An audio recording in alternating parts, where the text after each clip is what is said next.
मुस्तफ़ा करीम बैठे थे तो सैयदा आयशा सिद्दीक़ा रदी अल्लाह ताला ने अर्ज की, या रसूल अल्लाह सल्लल्लाहु अलैहि वसल्लम, वो देखें सैयदा फातिमा आ गई है, वो देख के बीबी साहबा बगैर बताए आ गई। हजरत फातिमा ज़हरा आई, हुजूर ने फरमाया फातिमा बगैर इत्तला के। हुजूर छोटा सा काम था, कैसे आई हो? तो बीबी साहबा ने ना, औरतों का पल्लू होता है ना चादर का, पल्लू खोला तो एक रोटी बंधी हुई थी, खोल के पेश की। बेटे ये क्या है? अब्बा जी कई दिनों से घर में रोटी नहीं पकी थी, आज अली कुछ जौ लाए थे, पीसे हैं, चंद रोटियां बनी हैं, तो बच्चों ने तो खा लिया, तो मेरे सामने भी एक रोटी आई थी, मैंने लुकमा तोड़ा है तो मुझे ख्याल आया पता नहीं मुस्तफ़ा ने खाया है कि नहीं खाया, पता नहीं हुजूर ने रोटी खाई है कि नहीं, तो हुजूर मैं लेके हाजिर हो गई हूँ, मेहरबानी फरमाए। फरमाया बेटे बैठ जा। हजरत फातिमा भी बैठ गई।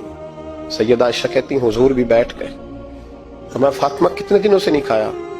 अर्ज की हुजूर 3 दिन से। फरमाया बेटे मैंने 5 दिन से नहीं खाया, आ जा।